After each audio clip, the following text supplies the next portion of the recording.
Hello student, हम कर रहे थे एएलपी सीबीटी 2 का ड्राइंग इंस्ट्रूमेंट का जो चैप्टर है, जो जो बचा हुआ है, जो शायद आज कंप्लीट हो जाएगा, वरना एक आध लेक्चर में कंप्लीट हो जाएगा।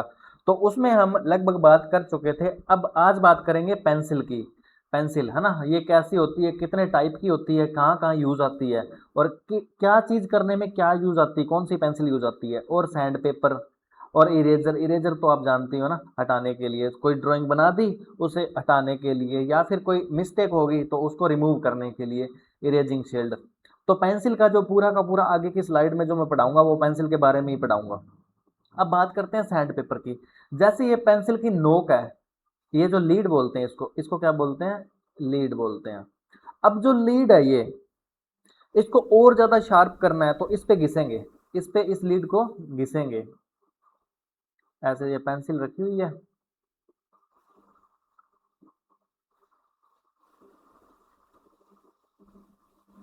तो इसको ऐसे ऐसे घिसेंगे, ऐसे करके, जिससे क्या है, इसकी लीड और ज़्यादा शार्प हो जाएगी। और कुछ ऐसा काम करना है जिसमें शार्प लीड की अपने आवश्यकता है, तो इस मामले में ऐसे घिस के अपने यूज कर देंगे पेंसिल का। ठीक है।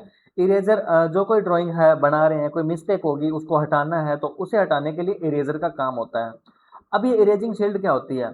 अब जैसे ड्राइंग बना दी अपने, जैसे मान लो इधर कोई ड्राइंग बना दी, कोई पार्ट बना दिया, ये जो जैसे भी ड्राइंग है। अब मान लो इस लाइन को यहाँ से लेके यहाँ तक हटाना है, तो इसमें अपने को ये कन्फर्म तो नहीं है ना, यहाँ से लेके यहाँ तक हटेगा ही, हो सकता है ये वाला भी हट जाए, ये वाला भी हट जाए। तो ये प्रॉपर इसमें शेप दी होती है। इस शेप के हिसाब से इस प्लेट को ऊपर रखते हैं, इसमें जो भी शेप है उस हिसाब से हटा लेते हैं इरेजर से। ठीक है। इसमें प्रॉपर जो शेप दी होती है, लाइन हटानी है तो, सर्कल हटाना है तो, त्रिभुज हटाना है, उस हिसाब से इसमें शेप दी होती है। शील्ड उस हिसाब से अपने हटा लेते हैं। ठीक है। तो आगे बात करते हैं पेंसिल की।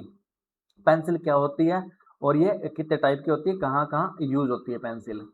तो इसमें अपने जानेंगे, जो पेंसिल होती है वो लकड़ी की बनी होती है। किसकी बनी होती है, लकड़ी की बनी होती है, लकड़ी से बनी होती है। ठीक है।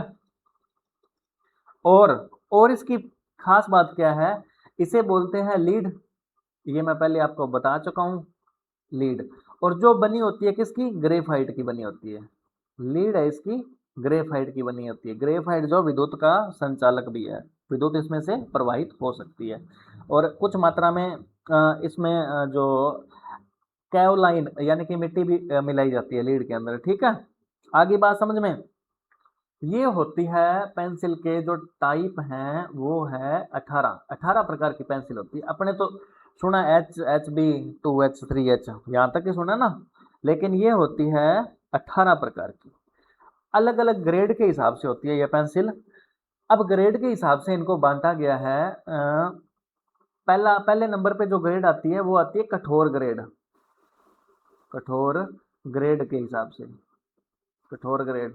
अब कठोर ग्रेड में कौन कौन सी पेंसिल आएगी, कठोर ग्रेड में आएगी 9H से लेके 9H, 8H, 7H, 6H, 5H, 4H।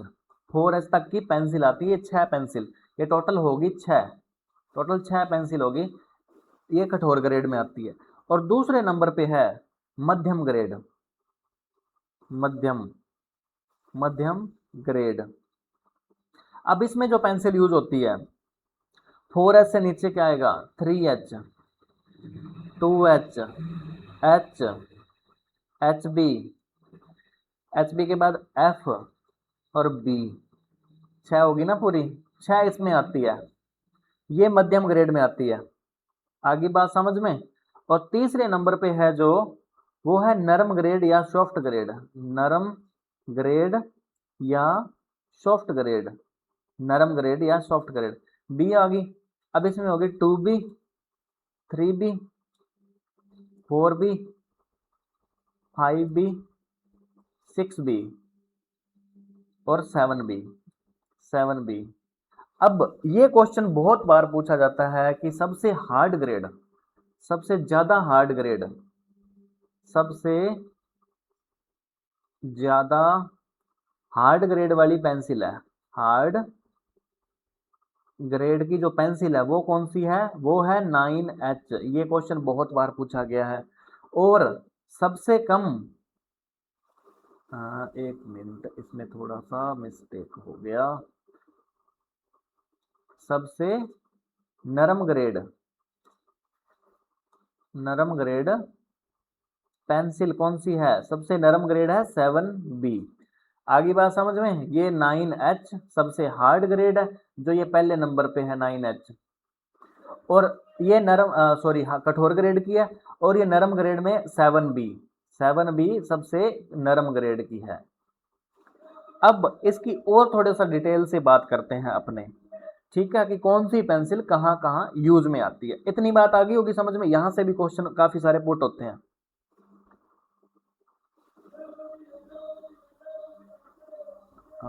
मैं आपको इस पे बताता हूँ, इस पे बता देता हूँ आपको ना। जो 7B पेंसिल है सबसे नरम, है ना, नरम पेंसिल है जो, एक सेकंड के लिए रुक जाओ, नरम है जो पेंसिल, वो कौन सी है नरम ग्रेड के लिए, 7B, 7B। और कठोर ग्रेड वाली पेंसिल है जो है 9H, 9H मतलब कि कठोर ग्रेड की पेंसिल है।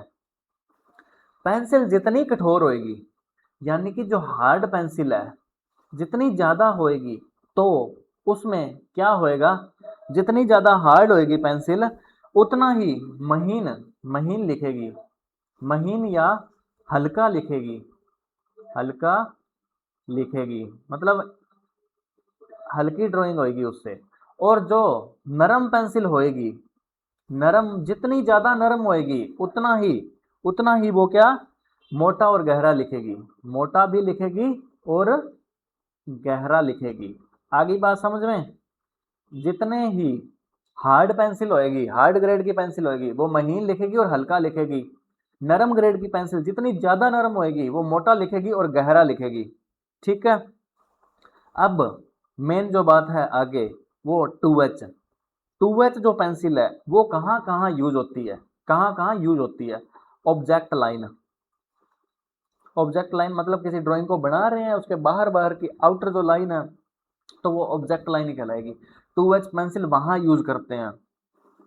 और centre line, centre, centre line, centre line जैसे कोई ड्राइंग है, इसमें सेंटर है, एक बड़ी एक छोटी, एक बड़ी एक छोटी, एक बड़ी एक छोटी, ऐसे ये वाली जो लाइन है इसको सेंटर लाइन बोलते हैं। ये जो आगे जो अपने दूसरा सिंबल का चैप्टर, तीसरा लाइनों का ही चैप्टर है, उसमें सारी की सारी लाइनें बताऊंगा मैं, ठीक है। और है ब्रेक लाइन, ब्रेक लाइन। और कहाँ यूज होती है, थिन लाइन, थिन मतलब पतली। ये 2H जो पेंसिल है थोड़ी सी हार्ड होती है, क्योंकि इसमें H लग गया ना, तो ये थोड़ी सी हार्ड होती है। और हार्ड पेंसिल ऑब्जेक्ट लाइन मतलब बाहर की जो लाइन बनानी है कोई, और सेंटर लाइन बनानी है, ये जो लाइनें होती है थोड़ी सी हल्की लाइनें होती है, गहरी नहीं होती ज्यादातर लाइनें ये। अब जो एच पेंसिल है वो नॉर्मली अपने यूज करते हैं ना, एच पेंसिल ये यूज करते हैं डायमेंशनिंग, DIMENSI,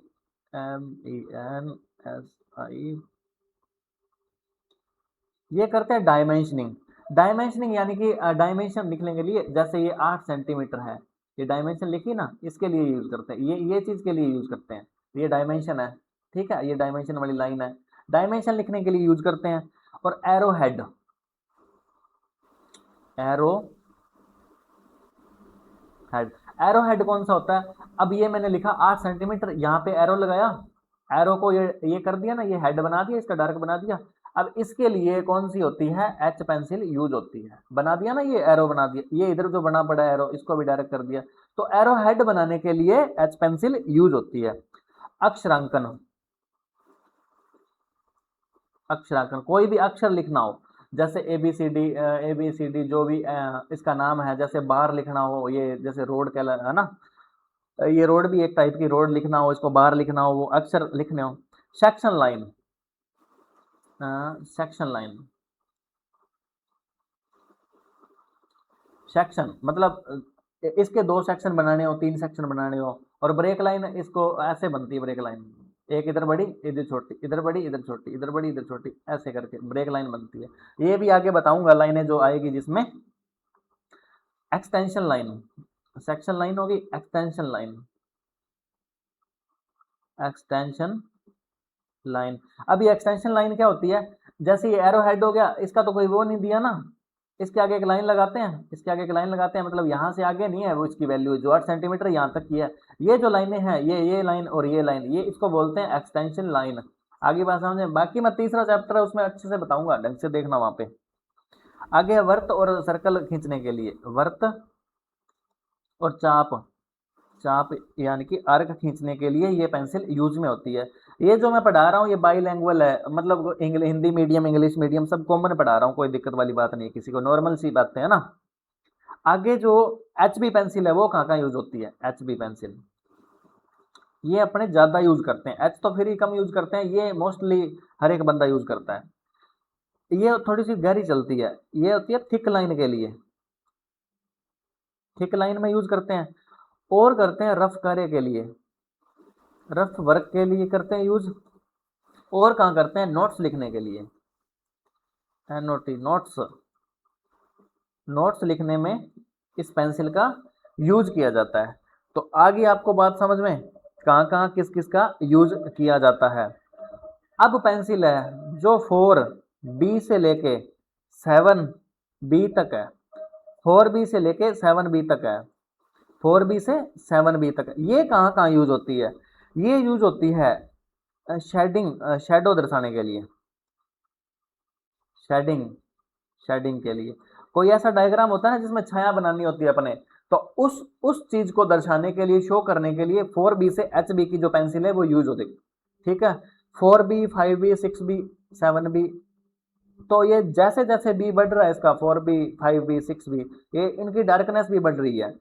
अब एक इंपॉर्टेंट चीज आपको बता दूं थोड़ा सा मैं, कि जो ये बी का मतलब क्या होता है और एच का मतलब क्या होता है।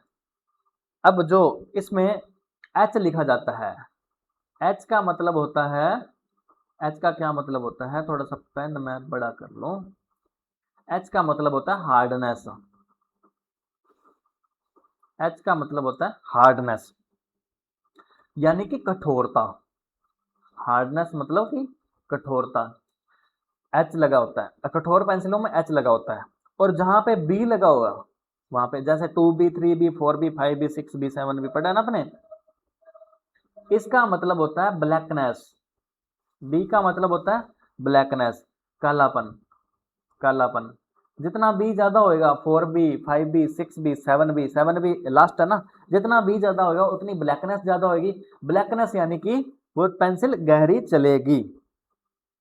और पेंसिल की जो शेप होती है वो कैसी होती है, पेंसिल की शेप होती है वो होती है षटभुजाकार, षटभुजाकार होती है, हेक्सागोनल, पेंसिल की जो शेप होती है वो षटभुजाकार।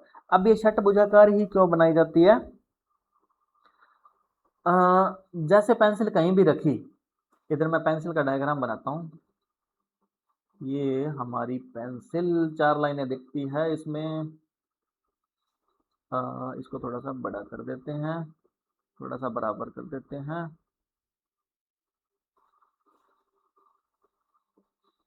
अब देखो ये जो पेंसिल का मैंने डायग्राम बनाया, ठीक है, अब लग रही है ना थोड़ी थोड़ी पेंसिल सी, आगे इसके लीड बना दी, आगे इसके लीड बना दी। अब ये डायग्राम बनाया, अब अगर राउंड है, ये गोल है पूरी की पूरी, तो ये लुढ़क जाएगी ना, ऐसे लुढ़क जाएगी, कोई कोई टेढ़ी सी टेढ़ी जगह पे रखी तो ये लुढ़क जाएगी ना, एंगल पे रखी, तो इसीलिए इसको थोड़ा सा हेक्सागोनल बना, ताकि ये शेप मतलब टिक सके वहां पे, लुढ़के ना, कोई रख भी दिया किसी ने तो लुढ़के ना, या नीचे की तरफ। आगे बात समझ में, तो आगे बात करते हैं जो इसमें नोक होती है 2 प्रकार की, एक तो ये तीखी नोक वाली पेंसिल, ये तीखी नोक बन गई, ये तीखी नोक। एक इसमें नोक होती है, एक पेंसिल और बनाता हूं मैं, उसमें बताता हूं, उसमें बताता हूं नोक कैसी होती है। ये पेंसिल है, ये इसको छील दिया, अब छीलने के बाद क्या होएगा, इसकी जो नोक है इस प्रकार, ये थोड़ी सी कम आ गई, फिर आगे क्या है, ये थोड़ा सा ऐसे ऐसी नोक होती है, इसको बोलते हैं, इसको तो बोलते हैं कोनिकल नोक, कोनिकल। इसको बोलते हैं चीज, इस ये नोक आगे से फ्लैट होती है, थोड़ी सी फ्लैट होती है और ऐसे करके ऐसे, मतलब कि ये थोड़ा डायमंड टाइप का कुछ बना होता है इसमें, ये ऐसी नोक होती है। इसको बोलते हैं चीजल,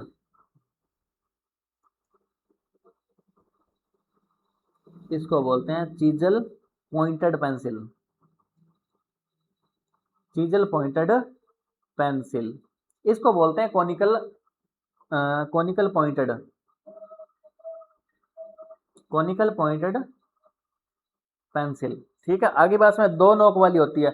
अब ये कहाँ यूज होती है और ये कहाँ यूज होती है, इन दोनों के बारे में थोड़ा सा आपको बता देता हूँ। ये जो यूज होती है रेखा चित्रण में, यानी कि स्केचिंग में, ये होती है किसी का स्केच बनाने में, और अक्षरण मतलब कि लेटर लिखने में, अक्षरण में यूज होती है। और कहाँ यूज होती है, कर्व में यूज होती है। अक्षर का मतलब लेटर लिखना, और कर्व बनाने में ये यूज होती है।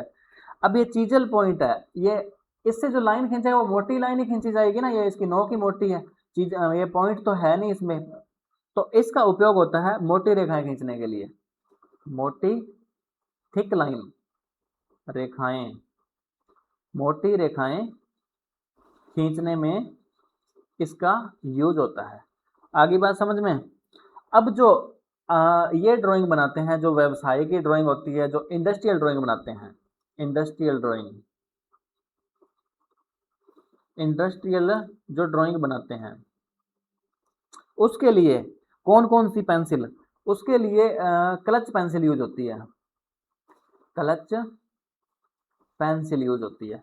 क्लच पेंसिल कौन सी होती है, एक पेंसिल की तरह पेंसिल, जैसे वो पेन नहीं आता ऊपर से दबाते हैं और नीचे से, बाहर से नीचे गोटे निकलते जाते हैं ना, ऊपर से इसको पुश करते हैं और गोटे चेंज होते रहते हैं, ये वापस ऊपर से डाल दिया, है ना, ये तो अलग टाइप की होती है। लेकिन क्लच पेंसिल में क्या है, एक लीड डलती है, इस प्रकार की ये गोटा है, लीड है, वो इसमें पूरा पूरा फिल होता है, जैसे दबाते जाएंगे नीचे की तरफ होता जाएगा ये। ठीक है, तो वो क्लच पेंसिल होगी। इसमें इसमें होता क्या है, क्लच पेंसिल में 0.3 से लेके 0.9 mm व्यास वाला जो लीड है वो यूज होता है। 0.3 से 0.9 mm जो व्यास का जो लीड है वो यूज होता है। अब एक बात मैंने आपको बताई थी स्टार्टिंग में, मैंने क्या बताया था आपको, अब इस पे व्हाइट पेन लेते हैं। मैंने आपको बताया था कि अगर ये जो लीड होती है, ये दो चीज से मिलकर बनी होती है, पेंसिल का जो लीड है दो चीज से मिलकर बनी होती है। एक तो होता है ग्रेफाइट, एक तो होता है ग्रेफाइट, प्लस होता है केओलाइन, ये याद रखना थोड़ा सा, केओलाइन। इस केओलाइन को मिट्टी भी बोल देते हैं, केओलाइन को मिट्टी भी बोल देते हैं। अब अगर केओलाइन की मात्रा ज्यादा है, केओलाइन की मात्रा मात्रा अगर ज्यादा है, इसकी मात्रा अगर ज्यादा है, तो क्या होएगा, तो क्या होएगा, इससे पेंसिल कठोर होएगी, इससे पेंसिल कठोर होगी। आगे बात समझ में जो बता रहा हूं, अगर ग्रेफाइट की मात्रा ज्यादा है, अगर ग्रेफाइट की मात्रा ज्यादा है, ज्यादा है, तो इससे क्या होएगा, इससे कालापन ज्यादा आएगा, है ना, तो वो पेंसिल उतनी ही नरम होएगी, उतनी ही नरम होगी, कालापन ज्यादा आएगा और उससे उतनी ही नरम चलेगी, ये कठोर ग्रेड की बनेगी। क्या लाइन ज्यादा मिलाएंगे तो, अगर ग्रेफाइट ज्यादा मिलाएंगे तो नरम ग्रेड, इनको मिला के इनका आपस में जो रेशियो है उनको संतुलित करके उस हिसाब से बनाते हैं पेंसिल, 4H 3H 5H जो भी है। आगे बात समझ में। आगे है जो पेंसिल कटर है, कटर क्या होता है, एक ऐसे डब्बी सी होती है, बॉक्स सा होता है, उसके अंदर यहाँ पे होल बना होता है जिसमें पेंसिल लगाते हैं। देन होता क्या है, इसमें एक ब्लेड होता है, ठीक है, इसको स्क्रू से कस देते हैं और ये चीज़ भरी रहती है। अब इसमें पेंसिल गई, अब जैसे ही पेंसिल गई, इसको छीलन छीलन इसका यहाँ से बाहर निकलता है छिलका, उससे क्या है, पेंसिल छिल जाती है, आगे से पेंसिल छिल जाती है। ठीक है, ये शॉर्पनर जो बोलते हैं इसको। रेगमाल मैंने बता ही दिया आपको। देन आगे बात करते हैं, इरेजिंग शील्ड भी बता दी मैंने। आगे है ड्राइंग शीट। ड्राइंग जो शीट है उसकी बात करते हैं अपने। ड्राइंग शीट शीट शीट कहाँ गई? ये रही ड्राइंग शीट। अब इसमें से काफ़ी सारे क्वेश्चन पुट होते हैं, तो इस चीज़ को ध्यान से समझिएगा। ध्यान से कैसे समझिएगा? जो मैं बताऊंगा ना पॉइंट, इसमें ध्यान से पढ़िएगा, ध्यान से समझिएगा। पहले तो है ड्राइंग शीट के बारे में कुछ बातें जो आपको याद रखनी है। मतलब कि आप पता तो है आपको, लेकिन थोड़ा मैं और अच्छे से बता देता हूँ ड्राइंग शीट के बारे में क्या क्या इंपॉर्टेंट बातें हैं, क्या क्या चीज़ आपको ध्यान में रखनी है। जिस चीज़ पे ड्राइंग बनाई जाती है, जैसे मान लो ये पोर्शन दिखाया गया है, ये इधर पोर्शन दिखाया गया ना, ये चीज़ दिखाई गई है, जो जिस चीज़ पे ड्राइंग बनाई जानी है उसे बोलते हैं ड्राइंग शीट। ये क्या है? एक ड्राइंग शीट है। ये क्या है? Drawing sheet. क्योंकि इसी पे अपने ड्राइंग बनाएंगे ना, तो ये होगी ड्राइंग शीट। ठीक है। इसमें इसके गुण है कुछ। ड्राइंग शीट है, इसके कुछ गुण है, कुछ प्रॉपर्टीज है।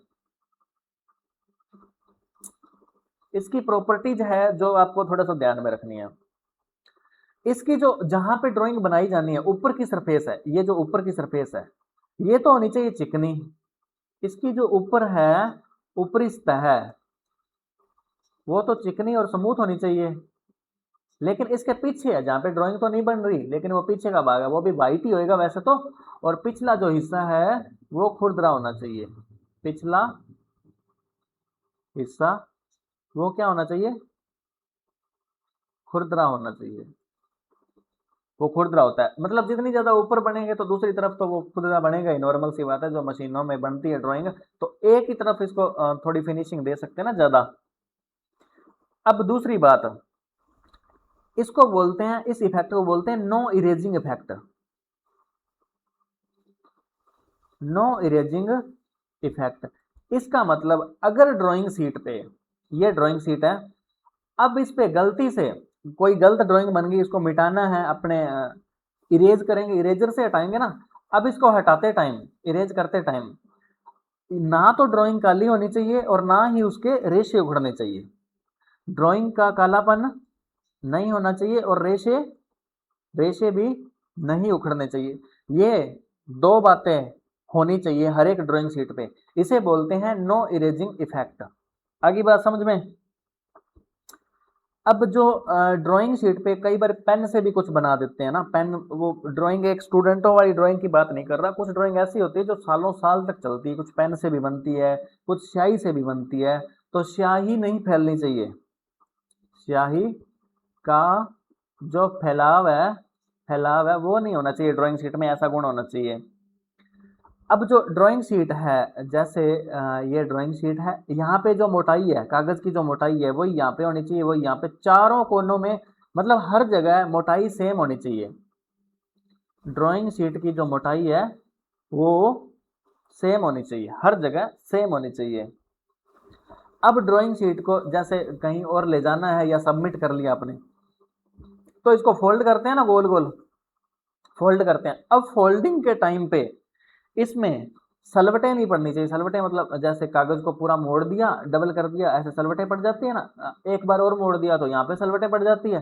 तो ये सलवटें नहीं पड़नी चाहिए ड्राइंग शीट पे, ये सलवटें नहीं पड़नी चाहिए। ये कुछ इंपॉर्टेंट गुण है, प्रॉपर्टीज है ड्राइंग शीट की। ठीक है। देन आगे बात करेंगे जो शीट के आकार हैं। थोड़ा सा मैं इसको ना आपको जूम करके दिखा देता हूँ। उम्मीद है साफ ही दिख रहा होगा आपको। ड्राइंग शीट के जो आकार है उसमें क्या, ये जो मैं बताने जा रहा हूँ ये इंपॉर्टेंट है, ध्यान से समझ लेना। इसका जो साइज है, ड्राइंग शीट का साइज है, साइज क्या होता है? और लंबाई और चौड़ाई का जो अनुपात है, लंबाई और चौड़ाई का अनुपात है, वो होता है √2 अनुपात 1। ये क्वेश्चन पुट हुआ है। या फिर क्या होता है? 2√2। अब ये कैसे आया, ये मैं बताऊंगा कैसे आया। लंबाई ये भी हो सकती है, और लंबाई चौड़ाई का रेशो ये भी हो सकता है, और लंबाई चौड़ाई का ये भी हो सकता है। लंबाई चौड़ाई का ये भी हो सकता है, ये दोनों ही सही है, कोई इसमें गलत नहीं है। अब ये आया कैसे वो मैं बताता हूं आपको। अगर इस पहले वाले को इधर इधर नीचे लिखते हैं अपने, ये √2 है ना, इसको 2 से √2 से ही गुणा कर लो और अनुपात 1 है, इसको भी √2 से ही मल्टीप्लाई कर लो, देन इनका रेशो क्या आएगा, √2 को √2 से करोगे तो 2 ही आएगा, देन √2 को 1 से करोगे तो √2 आएगा। 2 बन गया ना, ये इनसे क्या बना, 2 अनुपात √2, वही तो ऊपर लिखा मैंने, 2 अनुपात √2। बस ये भी सही है रेशो और ये भी सही है, लेकिन वहां पे थोड़ा सा ध्यान रखना कि लंबाई का 2 होता है और लंबाई का √2 होता है। लंबाई चौड़ाई, वहां से चौड़ाई लंबाई भी आ सकता है, अगर चौड़ाई लंबाई बोल दिया तो 1/2, 2 बोलेंगे उसको, ठीक है। आगे बात समझ में, लंबाई और चौड़ाई का ये 2 रेशो होते हैं, दोनों के दोनों सही है, कोई इसमें गलत नहीं है, ठीक है।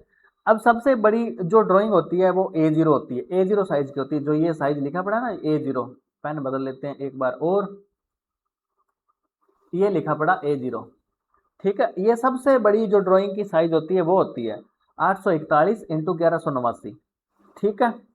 अब एक बात और बताऊं मैं, ये लंबाई है, इसका थोड़ा साइज छोटा कर लेते हैं क्योंकि जूम करा हुआ है ना थोड़ा सा, और ये है चौड़ाई, ये लंबाई है और अब ये चौड़ाई है। अब ये जो चौड़ाई है, ये जो चौड़ाई है अगली की क्या बनेगी, लंबाई बनेगी, अगली की लंबाई बन गई ना, ये देखो 841 वैसे का वैसे आ गया, अब इधर 594 आ गया, अब ये तो लंबाई बन गई, ये चौड़ाई है दोबारा से, इधर की साइड की चौड़ाई है, इधर क्या बन गई 594 से हम लंबाई बन गई, आगे बात समझ में। अब ये 420 है 420, ये 420 इधर लंबाई बन गई दोबारा से, अब ये 297 है 297 इधर फिर लंबाई बन गई, ठीक है। ये A4 साइज होता है, ये पिछली बार क्वेश्चन पुट हुआ था हमारे जो ALP CBT 2 का एग्जाम है ड्राइंग के में, ये क्वेश्चन पुट हुआ था हमारे, ठीक है। तो A0 A1 A2 A3 A4, A5 भी होता है 165 इंटू, A5 भी होता है आगे साइज 165 इंटू, इंटू में क्या होता है 240, 240 है ये 240, ठीक है। तो ये 5 प्रकार की जो 6 प्रकार की sorry A0 A1 A2 A3 A4 A5 तक की ड्राइंग शीट होती है। पहले की जो चौड़ाई है वो दूसरे की लंबाई बनती है, जो दूसरे की चौड़ाई है वो तीसरे की लंबाई बनती है, तीसरे की जो चौड़ाई है चौथे की लंबाई बनती है, चौथे की जो चौड़ाई है वो पांचवें की लंबाई, और पांचवें की चौड़ाई है वो छठे की लंबाई बनती है। आगे बात समझ में, ये इस हिसाब से रेशो चलता है इनका। अब जो A0 सीट है, थोड़ा सा मैं इसको नॉर्मल करके अब भी बता देता हूं आपको, थोड़ा सा जूम और हो जा भाई साहब, ठीक है चलो कोई बात नहीं। और आपको क्या चीज़ बतानी थी, और आपको ये चीज़ बतानी थी कि जो A0 है, A0 सीट है वो क्या होती है 1 मीटर स्क्वायर की होती है, इसका एरिया होता है, मतलब लंबाई भी एक, चौड़ाई भी 1 मीटर की और लंबाई भी 1 मीटर की, ये 1 मीटर स्क्वायर का एरिया होता है A0 सीट का। ये भी इंपॉर्टेंट चीज है, आप रट्टा मार लेना, ठीक है। ये लंबाई चौड़ाई वाली बात बता दी। अब आगे बात करते हैं थोड़ा सा, चलो यही बता देता हूँ मैं आपको, आगे बात करते हैं ड्राइंग शीट का जो लेआउट होता है, लेआउट क्या होता है इस पे ही बात कर लेंगे, चलो बाद में मैं ना इसको साफ कर लूँगा थोड़ा सा। लेआउट क्या होता है इसी पे लिख लेते हैं, ब्लैक पेन से लिख लेंगे, लेआउट, लेआउट क्या होता है, ड्राइंग शीट का जो लेआउट है वो होता क्या है।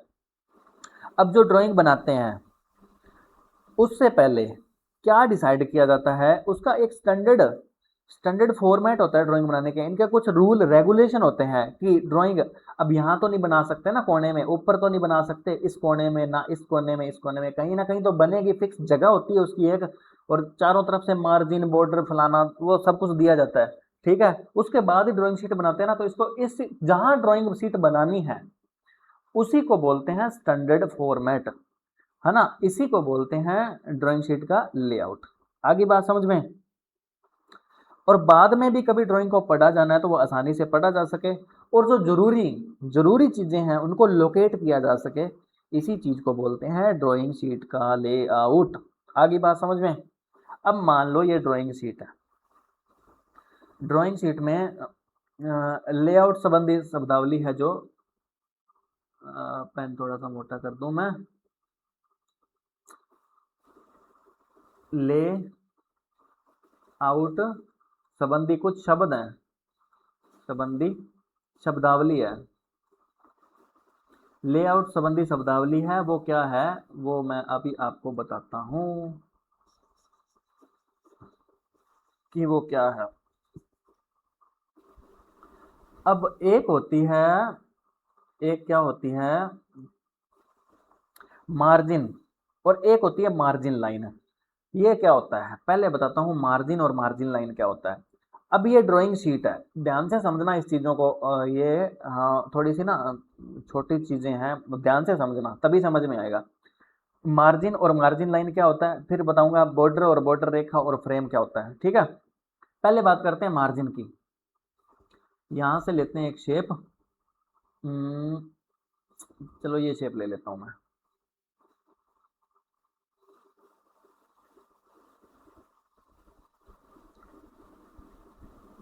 ये देखो ये देखो, ये मैं क्या बना रहा हूँ, ये क्या हो रहा है, ये क्या हो रहा है।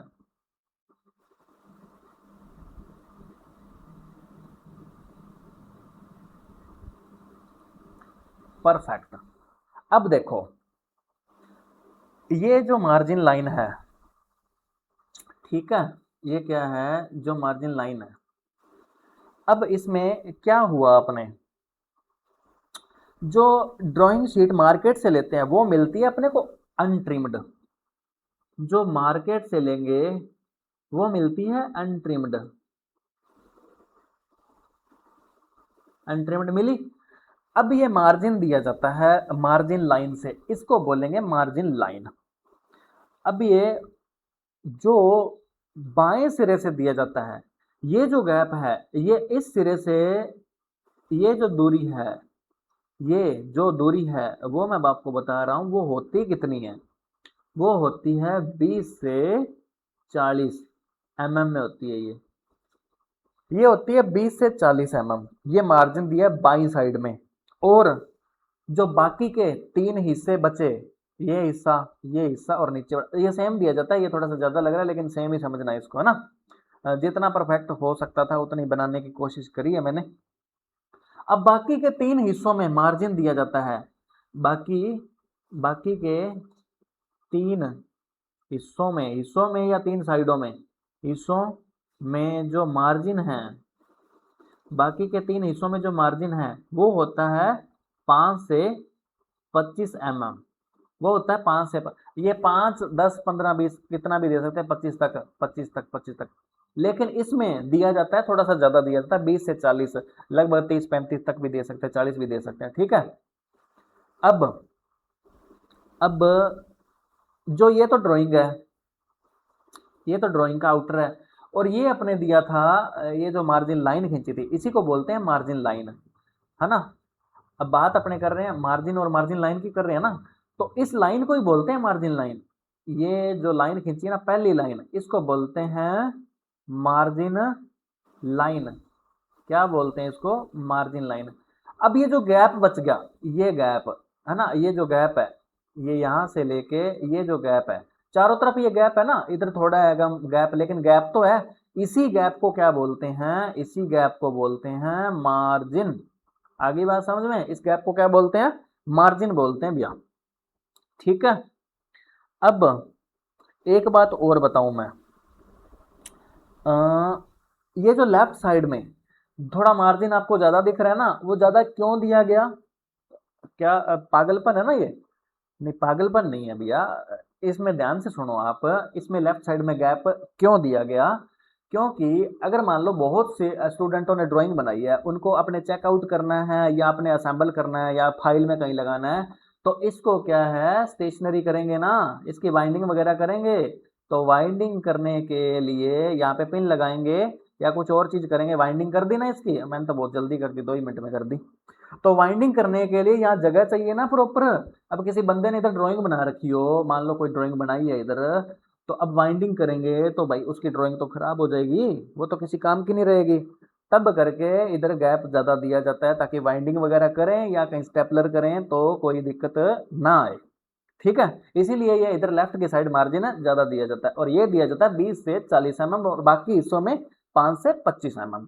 ठीक है, अब जो पहली लाइन खींचेंगे, जो 5 से 25 और 20 से 40 वाली जो मैं बोल रहा हूँ, जो मैंने खींची है, उसी को बोलेंगे मार्जिन लाइन। और जो ड्राइंग है और मार्जिन लाइन है उसके बीच का जो गैप है उसे बोलेंगे मार्जिन। आगे बात समझ में? आगे बात करते हैं सीमा। सीमा, सीमा यानी कि बॉर्डर, और बॉर्डर और फ्रेम क्या होता है, और सीमा लाइन क्या होती है। ठीक है, एक लेता हूँ मैं और शेप लेता हूँ, दोबारा से एक शेप लेता हूँ, वो कोई और कलर की लेता हूँ। चलो ब्लैक कलर की लेते हैं शेप, ब्लैक कलर की शेप लेते हैं। इसमें क्या होएगा, अरे अरे भाई जी, थोड़ा सा ना ये थोड़ा दिक्कत हो गई। अ, इसमें देखो ये जो मैं बता रहा हूँ ना, आपको ध्यान से समझ लेना। अब देखो परफेक्ट। अब ये जो बॉक्स बना है, अब ये जो बॉक्स बना है इसको भूल जाओ, ये वैसे ही थोड़ा सा गलती से हो गया, बाय मिस्टेक गलती हो गया। अब बात ये है, जो अंदर की तरफ जो बाउंड ये बना है इसी को बोलेंगे, क्या बोलेंगे इसको, क्या बोलेंगे, इसी लाइन को बोलेंगे सीमा रेखा। सीमा रेखा या सीमा लाइन, बॉर्डर लाइन, सॉरी, सीमा रेखा या बॉर्डर लाइन, ये होता है बॉर्डर लाइन। ठीक है, अब एक बात मैं और बताऊं आपको, एक बात और क्या बतानी थी।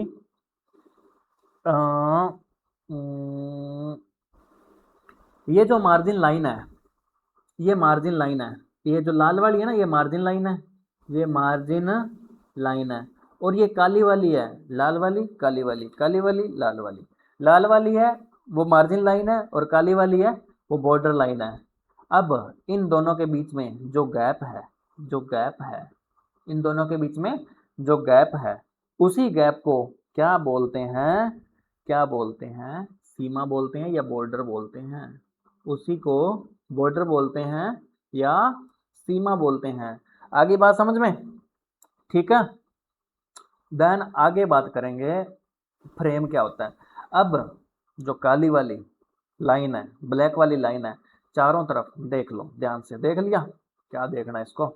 अब इसके अंदर जो क्षेत्र बच गया जिस पे अपने ड्राइंग बनाएंगे, जिस पे अपने ड्राइंग बनाएंगे, उसी को क्या बोलते हैं, उसी को भाई साहब बोलते हैं फ्रेम। फ्रेम मतलब कि अंदर का क्षेत्र, अंदर का क्षेत्र जहाँ ड्राइंग बनेगी, जहाँ ड्राइंग बनेगी, उसी को क्या बोलते हैं, फ्रेम। उसी को क्या बोलते हैं, फ्रेम। जैसे फ्रेम फोटो खींचते हैं ना, अपने वीडियो बनाते हैं, उसमें फ्रेम सेट है या नहीं है, तो उस हिसाब से इसी को फ्रेम बोला जाता है। आगे बात समझ में? ये 4-5 टर्म है मेन, ये आई तो बहुत कम है लेकिन ज्ञान होना चाहिए आपको, ज्ञान दे रहा हूँ मैं फ्री का, ले लो जितना हो सके। अब एक बात और बताऊं मैं आपको, एक बात और क्या बताने वाला हूं। अब भाई साहब आपने ड्राइंग तो बना ली, बना ली, अब इसमें क्या करोगे आप, टाइटल बॉक्स भी तो बनाओगे। टाइटल बॉक्स बनाओगे कि नहीं बनाओगे, बनाओगे ना, तो एक टाइटल बॉक्स भी बना दिया जाता है। ऐसा टाइटल बॉक्स बनाया जाता है। टाइटल बॉक्स में होता क्या है, पहले तो थोड़ा इसको साफ कर लेते हैं फिर बताता हूँ टाइटल बॉक्स में होता क्या क्या है। अब इस टाइटल बॉक्स में क्या क्या होता है, इसे बोलते हैं टाइटल बॉक्स। Title box. अब इसमें क्या होता है, मान लो किसी ने ड्राइंग बनाई, किसने बनाई, किसके लिए बनाई, कब बनाई, क्या बनाई, ये सारी चीजें है ना, तो वो सारी की सारी चीजें इसमें मेंशन करेंगे, अपने लिखेंगे अपना नाम। इसमें मतलब डिवाइड भी होते हैं ये कॉलम, ये मुझे नहीं पता और ना आपके आने हैं, जो चीज़ है मैं बता रहा हूँ वो पढ़ लो, बस इतना बहुत है। अब देखो, जो टाइटल बॉक्स है इसके अंदर नाम, कोई मतलब लाइनें होती हैं इसमें फिक्स, जहाँ नाम आएगा, यहाँ जिसने बनाई उसका नाम और कंपनी का नाम और डेट, ये सारा कुछ इधर मेंशन होता है। ठीक है, समझ सकते हो यार अपने हिसाब से तुम। अब इसकी जो लंबाई होती है वो 185 mm, 185 mm, और जो हाइट होती है वो होती है 65 mm। लंबाई होती है 185 mm, और जो चौड़ाई होती है यानी कि हाइट होती है वो 65 mm होती है। आगे बात समझ में आगी ना? आगी होगी यार, इतना अच्छा तो पढ़ा रहा हूँ आपको, अभी नहीं आएगी तो कब आएगी? ठीक है, हो गया ये कंप्लीट। यहाँ तक आपको उम्मीद है मुझे समझ में आया होगा। घबराना मत, चार ही नाम बताए हैं मैंने, चार या पांच होंगे। मार्जिन, मार्जिन लाइन, सीमा रेखा, सीमा, और इन दोनों के बीच में जो गैप है उसको बॉर्डर बोलते हैं, और ये टाइटल 185x65 का होता है। ठीक है, आगे चलते हैं। आगे क्या, पीछे चलते हैं। पीछे ये रहा जो मैंने बताया था ना, वो जो मैंने वहाँ पे आगे जो किया था, जो भी वो इधर इधर बताया हुआ है। ठीक है, ये देख लेना आप अच्छे से। अब बात करते हैं सेंटरिंग मार्क। अब इधर कहाँ गया ये सेंटरिंग मार्क, कहाँ गया रे इसमें? चलो मैं बता देता हूँ, वैसे ही आपको थोड़ा सा इसमें ना थोड़ा सा अलग से दिया हुआ है, जो मैंने समझाया बस वो कर लेना, बस इतना ही बहुत है। सेंटरिंग मार्क और ओरिएंटेड मार्क। सेंटरिंग मार्क, अब जो ये जो सीट है इसको चारों कोनों में, चारों साइडों में, सेंटर के अंदर, सेंटर के अंदर जो सेंटर में जो मैं निशान लगा रहा हूँ, ये देख लो, ढंग से देख लो तुम, ये जो मैं निशान लगा रहा हूँ ये सेंटर में। ठीक है, अब सेंटर में निशान लगा लिए, इसी को बोलते हैं सेंटरिंग मार्क। क्या बोलते हैं इसको? सेंटरिंग मार्क बोलते हैं।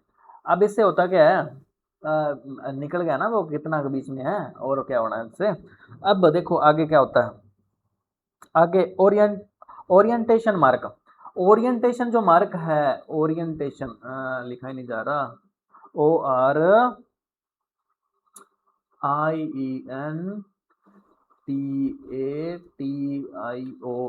मार्क।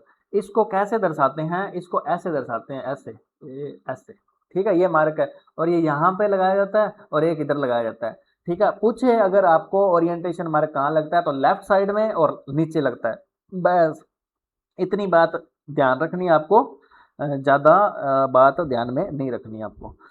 ये जो मार्क लगाएंगे, है ना, ये मार्क क्यों लगाएंगे? ताकि ड्राइंग को दोबारा से बनाया जाना हो, दोबारा से पढ़ा जाना हो, या मॉडिफाई करा जाना हो, जो भी चीज़ें हैं इसमें लगाएंगे, इसीलिए लगाते हैं ये। ठीक है, देन आगे बात करेंगे। आगे क्या बात करनी है, मैं इसको ना मिटा के इधर ही बताता हूँ यार, उधर मज़ा नहीं आ रहा। इसको ना थोड़ा सा क्लीन करके मैं इधर ही बता रहा हूँ आपको अच्छे से, अब ढंग से समझ लेना हरामियों। ना ना ना ना ना ना ना ना ना ना ना ना, हट जाओगे सारे, सिलेक्ट हो जाओगे क्या? हो जाओगे क्या? कर दूंगा सारों को सिलेक्ट, इनको ना सारों को 1 सेकंड में काम तमाम करूंगा इनका तो मैं। ले भी हट गए, अब ये कैसे रह गया? मालिक, गलती हो गया। अब देखो आगे, आगे इसको भी हटाते हैं। अब देखो, ठीक है, चलो ठीक है, इतना बहुत है, ज़्यादा बकवास नहीं करनी। अब देखो, आगे जो मैं बता रहा हूँ उसे बोलते हैं ग्रिड रेफरेंस व जोन। ग्रिड रेफरेंस व जोन क्या होता है? ग्रिड रेफरेंस एंड जोन क्या होता है? जोन कौन से जोन में हो? बी जोन में। ठीक है, ग्रिड रेफरेंस और जोन क्या होता है वो मैं बताता हूँ आपको।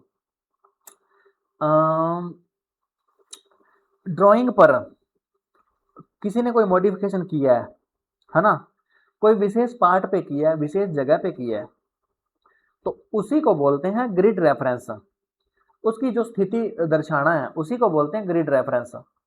ड्राइंग पे किसी ने कोई अपडेट किया है या फिर मॉडिफिकेशन किया है, उसकी जो पोजीशन है वो दर्शाने के लिए ग्रिड रेफरेंस का यूज किया जाता है। ग्रिड रेफरेंस होती क्या है, इनको आयताकार भागों में बांटेंगे, आयताकार भागों में बांटेंगे, और इस जो आयताकार भागों में बांटेंगे इसकी जो लंबाई है चारों तरफ बांट देंगे। बांट देना इनको, बस जल्दी जल्दी बांट दो तुम, बांट देता हूँ मैं तुम्हारे सामने। आज इनका बंटवारा करके रहेंगे, बहुत टाइम हो गया इनको। ये जो मैं बांट रहा हूँ ना, ध्यान से समझ लो इसको, वरना तुम्हारे पड़ेगी बहुत। अब जो बांट दिया इनको, इसी को बोलते हैं ग्रिड रेफरेंस, मतलब इसको नहीं बोलते मतलब कि जो पोजीशन जहां अपडेट किया उसकी पोजीशन दिखाना, उसी को बोलते हैं ग्रिड रेफरेंस। अब बात करते हैं, ये जो आयत है इसकी जो लंबाई है, ये लंबाई है, ये कितनी हो सकती है? ये 25 से 75 हो सकती है। 75 इसकी लंबाई है, जो आयत की लंबाई, ये जो आयत बना है ना, ये जो आयत हो, ये आयत इसी की तो बात कर रहा हूँ। ऐसे बहुत सारे आयत बने हैं ना, ये भी आयत है एक, ये यहाँ से लेके यहाँ तक ये जो पूरा आयत बना है, ये भी आयत बना है ना, ये छोटा बना है लेकिन बना तो आयत ही है। ठीक है, इसी को आयत बोल रहे हैं। इसकी लंबाई 25 से 75 चारों की लंबाई सेम रखनी है, और ये सम होने चाहिए, ये होने चाहिए सम, मतलब कि विषम संख्या नहीं होनी चाहिए इनके, ये तो पता नहीं कैसे गिन लेना आप, लेकिन सम होनी चाहिए, मैं बता रहा हूँ आपको। और एक साइड में लेटर लिखेंगे, लेटर यानी कि A B C D E F, इधर भी सेम लिखेंगे, A B C D E F जो भी है, ठीक है। और एक साइड में लिखेंगे नंबर, 1 2 3 4 5, 1 2 3 4 5, इधर तो लिखेंगे लेटर और इधर लिखेंगे नंबर। आगे बात समझ में? अब इससे होता क्या है, अब इससे होना तो क्या है, जहाँ पे मैंने चेंज किया है, मान लो मैंने ड्राइंग पहुंचा दी बना के किसी को, किसी संस्थान में पहुंचा दी, और मैं मान लो आर्किटेक्चर हूँ, तो मैंने ड्राइंग बना के पहुंचा दी। अब वो पूछेंगे मेरे से मैंने एक बार गलत बना दी थी, तो उस जगह पे मैंने चेंज किया था, मैं वहाँ बता, वो फ़ोन करके पूछेंगे कि कहाँ चेंज किया था भाई जी, तो मैं उनको बोलूँगा B3 में चेंज था। मैं क्या बोलूँगा? B3 में चेंज था, B3 चेंज था, CHNG, तो B इधर ले लो और 3 इधर ले लो। अब ये चीज़ जो बन गई, B3 बन गया ना, मैं C5 भी बोल सकता हूँ, C5 मतलब यहाँ तक, और D2 भी बोल सकता हूँ यहाँ तक, और E4 भी बोल सकता हूँ, E3 जो भी बोलूँगा वो चीज़, ये क्या बोले ये क्या होएगा, ये B3 है जो, ये B3 है जो, इसी को बोलेंगे जोन, इसको क्या बोलेंगे? जोन बोलेंगे, ठीक है। अब इस जोन में होता क्या है, जोन की सहायता से क्या हो जाता है, उस चीज की जो पोजीशन है वो डिसाइड हो जाती है अच्छे से, कि यहाँ पे अपडेट किया गया है, या फिर क्या हो सकता है, इधर मॉडिफिकेशन किया गया। आप देख लो इसको अच्छे से, ठीक है। हम्म, मेरे हिसाब से आपको बात अच्छे से समझ में आ गई होगी, ठीक है। अभी ना इसकी बैटरी लो हो गई है, तो आगे का जो थोड़ा बचा कुछ थोड़ा सा ही बचा है, वैसे आगे बस पूरा ये चैप्टर मैंने बहुत खींचा आज, ठीक है। जो मेन बातें बताइए आपको, पेंसिल और ड्राइंग का जो साइज है, और बाकी भी बातें बताइए, सारी इंपॉर्टेंट है यार, कर लेना ध्यान से अच्छ को उस अपने हिसाब से, ठीक है। रट लेना यार, बार बार देख लेना वीडियो, कोई दिक्कत नहीं, अपने कौन सा पैसे लग रहे हैं। सो मिलते हैं अगली वीडियो में, थैंक यू जो भी है, ओके।